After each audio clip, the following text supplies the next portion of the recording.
Okay, so imagine this. You're sitting out back, alone, just eating some cheese toast barefoot. Sounds pretty normal, right? Simple. Totally simple. But then picture this. You've just come from 8 years inside the White House. Every moment, public, every move watched. And even now, in your own yard, there are armed guards, like 100 yards off. Right. It's that contrast, isn't it? That sudden whiplash from, well, the most public life imaginable back to something seemingly ordinary. But not quite ordinary. Those guards are still there. That's where we want to start today. Welcome to another deep dive. Glad to be here. We've got some really great source material today, a specific excerpt sent in by a listener from the book Becoming. Yeah, really interesting selections. So our mission really is to dig into these specific words, these moments she describes right on the page. We want to see what these little stories, these details from the text itself, tell us about identity, big life changes, and, finding your place. We're using her words as our guide. Straight from the source. Sounds good. Okay, so let's jump right in with that exact moment. Yeah. Right after leaving the White House. The text, it actually describes her making cheese toast in the microwave.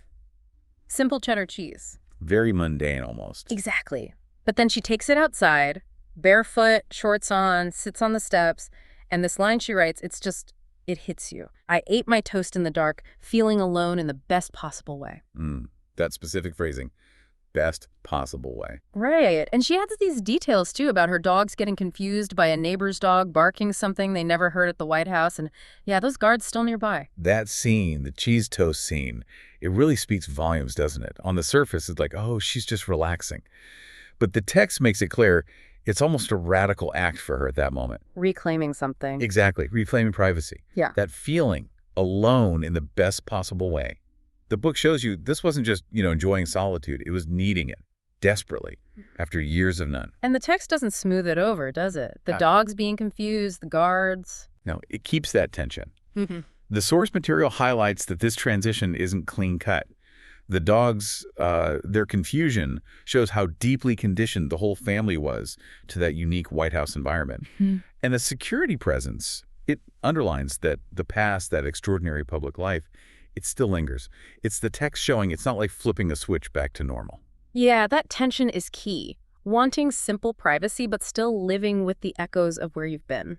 It's a great example of the book using a small, relatable detail, cheese toast, to show this massive shift. Precisely. The specificity is what makes it powerful. That microwave cheese toast right there in the text tells you so much more than just saying she was readjusting. Okay, let's pivot now. Following the source materials timeline, let's go way back, before any White House stuff. Childhood.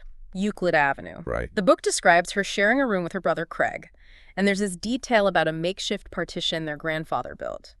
The image the text gives us is so clear. It really is. It says, the partition between us was so flimsy that we could talk as we lay in bed at night, often tossing a bald sock back and forth through the 10-inch gap between the partition and the ceiling as we did. I love that detail from the book. That specific image, it shows resourcefulness. Yeah. Making do. But the sock, Yeah. that gap, it's the text showing you their connection, their closeness. Even while trying to create separate spaces, it wasn't really a barrier, more like a suggestion of one. Yeah. And the source uses this simple picture to ground you in those early family bonds, especially with her brother. These relationships the text implies are foundational. It's funny how trying to get privacy can sometimes just underline how connected you are. And that resourcefulness, making something out of nothing almost, feels like it pops up again later. It does seem to be a theme. Okay, sticking with childhood. The source material gives us this moment of being on a stage, a literal stage, and feeling completely lost. The piano recital. Yeah. The text draws this really sharp contrast.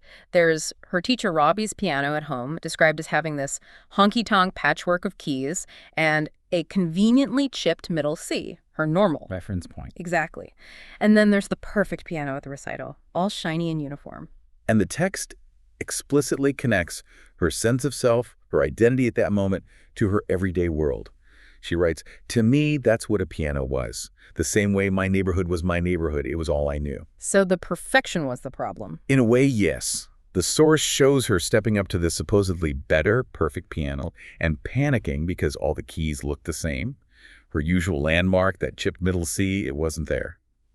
The book describes her feeling lost precisely because the unfamiliar perfection erased her bearings.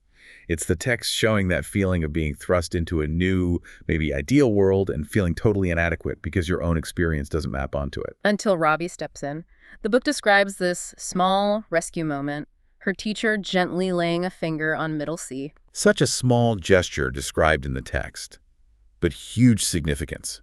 Robbie, who she admits she sometimes found, demanding, suddenly becomes almost like an angel.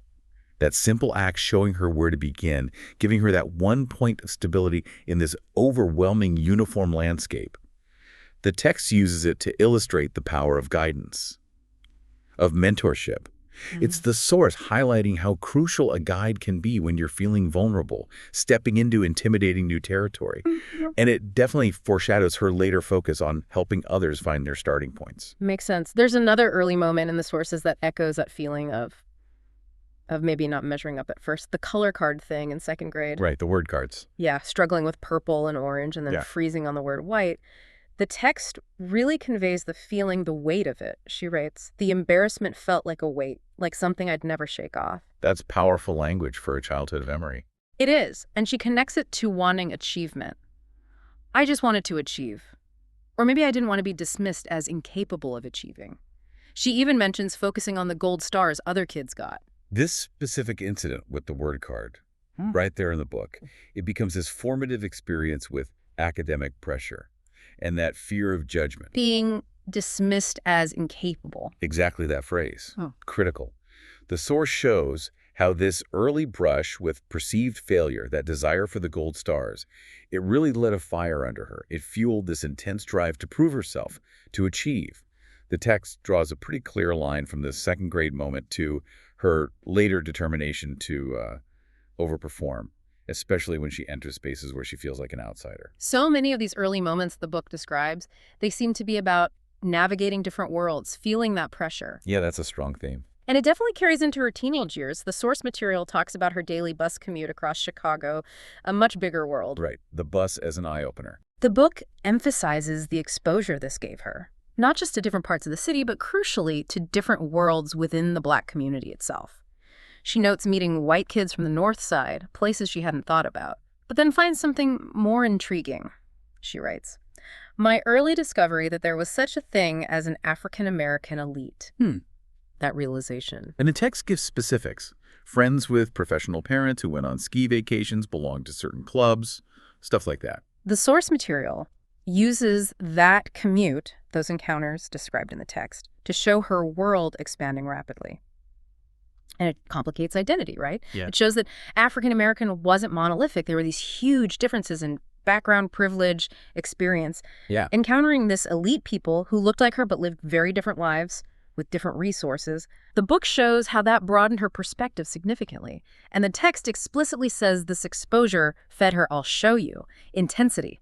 It's the source showing you how seeing those variations in privilege described through details like ski trips really fueled her drive. That intensity, that drive, it feels like it ramps up even more at Princeton. The source material describes her finding a community, a home base almost, at the Third World Center, the TWC. Yeah, finding her people there. But still feeling like an outsider in the broader Princeton social scene. And the text gives us this really direct quote about the pressure she felt. She writes, "If in high school I'd felt as if I were representing my neighborhood, now at Princeton I was representing my race." Wow. That quote right off the page, it's just immense. The book really conveys this heavy burden of representation she carried. It wasn't just about her own grades anymore. Not at all. The text shows she felt her success or failure was symbolic. It was seen, or she felt it was seen, as reflecting on her entire race in this predominantly white, very privileged environment. It connects right back to that earlier need to achieve, to not be dismissed, but now it's magnified like crazy. Yeah. And the source contrasts this intense feeling of responsibility with her friend Suzanne Scrutiny, who seemed much more relaxed about it all. Their dorm room, the text says, was like an ideological battlefield. That's a great description. It is. And the book uses their friendship, that dynamic described in the text, to show the different ways individuals cope with or navigate that kind of pressure cooker environment. It really makes you think about how people carry that weight differently. or choose not to. Absolutely. Okay, let's jump ahead again, following the narrative in the source material. She starts her law career, Sidley in Austin, moves back home to her old neighborhood, and then, of course, she meets Barack Obama. The famous meeting. The text gives her initial impression. He was late for something, and she thought it was nothing but hubris, cocky. Right, not impressed at first. But then the sources detail how that perception shifted. She saw his path as this improvisational zigzag, totally different from her own very planned lockstep march. That contrast is central in the text. And there's this line in the book, just laying it all out there, her internal state. I had feelings for the guy, but they were latent, buried deep beneath my resolve to keep my life and career tidy and forward-focused, free from any drama. Yeah, the book uses that contrast between their approaches to life, her structured, almost rigid plan, versus his more fluid, maybe unconventional style as a key part of their early dynamic. His nature, described in the text as oddly free from doubt, it directly challenged her need for control, for predictability. And that quote you just read about burying her feelings to keep life tidy, that's the source material explicitly showing her internal conflict. It's the text revealing this struggle between the life she'd meticulously mapped out and this unexpected, potentially messy human connection she was feeling. It's like the book is showing a part of her was already starting to veer off script, even as she tried to stick to it, becoming something different. Exactly. The seeds of change were there, even if she wasn't ready to acknowledge them fully yet. Yeah. So the source material also gets into her later career shift, that point where she's at the law firm, making good money, but questioning it all. The crossroads moment. The book describes her thinking she wanted a life, basically. I wanted to feel whole. And she lists these issues she cared about: education, teen pregnancy, Black self-esteem. Things with purpose. Yeah. Meaning. Right. But then the text gives this stark reality check. She gets an offer from a nonprofit, and the salary is so low, she says she literally couldn't afford to say yes. Oh, yeah. And this leads her to this realization, captured right there in the book: virtue discreetly underwritten by privilege. That phrase from the text, virtue discreetly underwritten by privilege, it's such a sharp observation. The source material uses this moment to highlight the very real financial hurdles to doing purpose-driven work. Connects back to those class differences she saw earlier. Absolutely. The book lays out that struggle. Wanting work that feels meaningful, that addresses those issues she listed, but facing the practical need for financial stability. Especially, as the book notes, with student loans hanging over her. Yeah. It's the text showing you a dilemma lots of people face. How do you manage to do good work if the economics don't quite line up? Yeah, that tension between wanting purpose and needing practicality. The book definitely seems to explore that throughout her story. It's a recurring theme. The source material also gives us these little windows into balancing family and public life, like the book describing how dinner conversations changed after Malia was born. Oh, yeah. How so? Well, the text says they went from debating the juvenile justice system to debating whether Malia was too dependent on her pacifier. Huh. That's perfect. So relatable. Totally. The book uses that specific, everyday parenting detail, the pacifier debate, to show how fundamentally priorities shift when kids arrive, even for people living these extraordinary lives. The big picture policy talk takes a backseat to the immediate, practical stuff. And the source material then contrasts that private family focus with the relentless demands of the campaign trail. It explicitly states that the view was any minutes or hours a candidate spends privately with family are viewed basically as a waste of that valuable time. Wow. Waste of time. Yeah. It's the text revealing that constant, intense pull between their personal lives and their public roles. Makes you really appreciate those moments arguing about a pacifier. Right. Those become the precious moments. The sources also touch on her reluctance about the whole presidential run initially. The book mentions her ideal world involved Barack running a foundation, being home for dinner more often. A different path. And then the reality of the scrutiny. Constant, intense. The book brings up that New York date night, remember that? And the criticism they got for it. She writes that it made her feel guilty and selfish. That date night story, as told in the text, it's just brutal. It perfectly illustrates the insane pressure, the complete aberration of privacy. Feeling guilty for having dinner with your husband? Exactly. Her feeling guilty and selfish, as the book puts it, it reveals the deep personal cost of living under that microscope 24/7.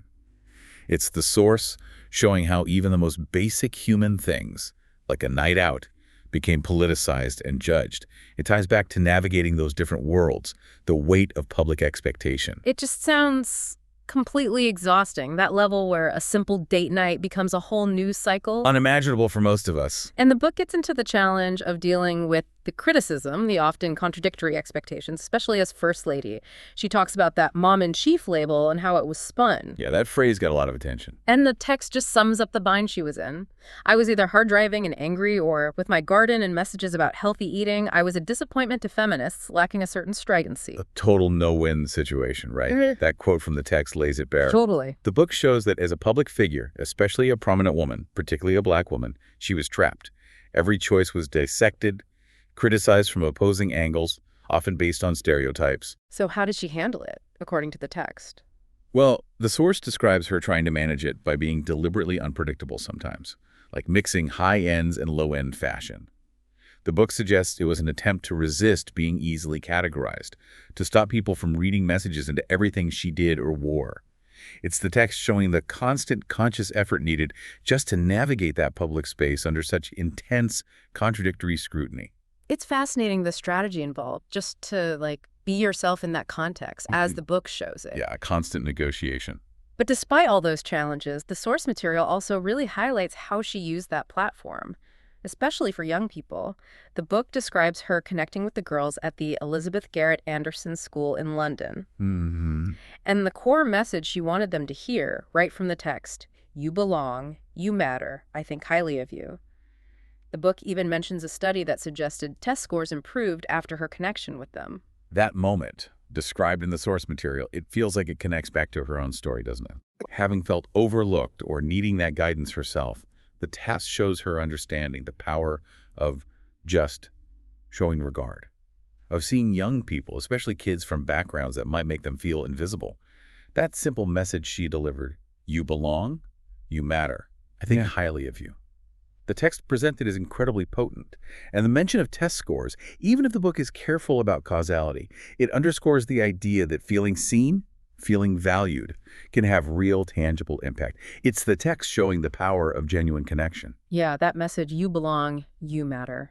It resonates way beyond just those specific students, Absolutely. And the book gives us another interaction with students, maybe a more challenging one. Her talk with kids at Harper High School in Chicago, a place facing immense difficulties. Right. That was a tough conversation. And the text quotes her being incredibly blunt with them. She tells them, "Most people in Washington aren't even trying. A lot of them don't even know you exist." And she adds, "Progress is slow." Whoa, that's direct, especially from a first lady. That moment, as the source material tells it, it's about radical honesty.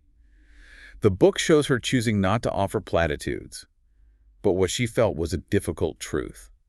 She explains in the text, she felt she owed them that honesty because, to them, she was Washington in that moment, just as much as she was from their side of town.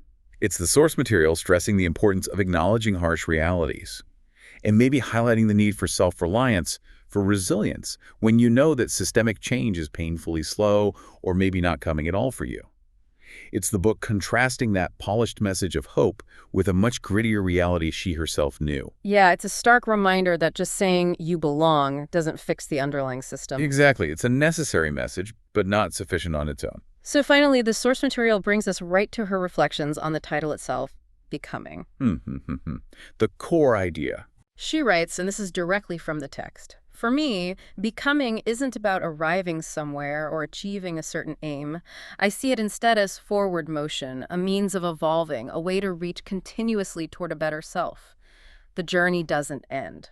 That definition really encapsulates it all, doesn't it? Yeah, and the book gives examples still learning as a mother, as a wife, still feeling insecure sometimes or unheard, even as this incredibly powerful figure. That definition, presented right there in the text, it feels like the culmination of everything the book has shown us through these excerpts. It reframes life, not as reaching some final destination, but as this constant process, growth, change, evolution. Never arriving. Never arriving. The source material makes it clear that even after the White House, arguably the pinnacle of public life, the journey of becoming continues. The text shows her still wrestling with things, feeling insecure at times. It reinforces that it's dynamic, it's ongoing, regardless of status or achievement. It's really the book's central message. The work is never done. So we've really dove into these specific moments today, these exact words pulled straight from the source material. We went from cheese toast in the backyard and those chipped piano keys. Yeah, all the way to navigating White House pressures. And What's really striking is how the text uses these incredibly personal stories, these details she chose to put down on the page to shed light on these universal things, identity, dealing with challenges, that endless process of growth. absolutely, the specificity makes it universal in a way. So for you, listening now, thinking about the places, the moments, the specific words we've unpacked today from these sources, how do the specific places you've been, the specific words you've heard, or maybe the words you haven't heard, and those specific moments you've had to navigate, how do they continue to shape your own ongoing process of becoming?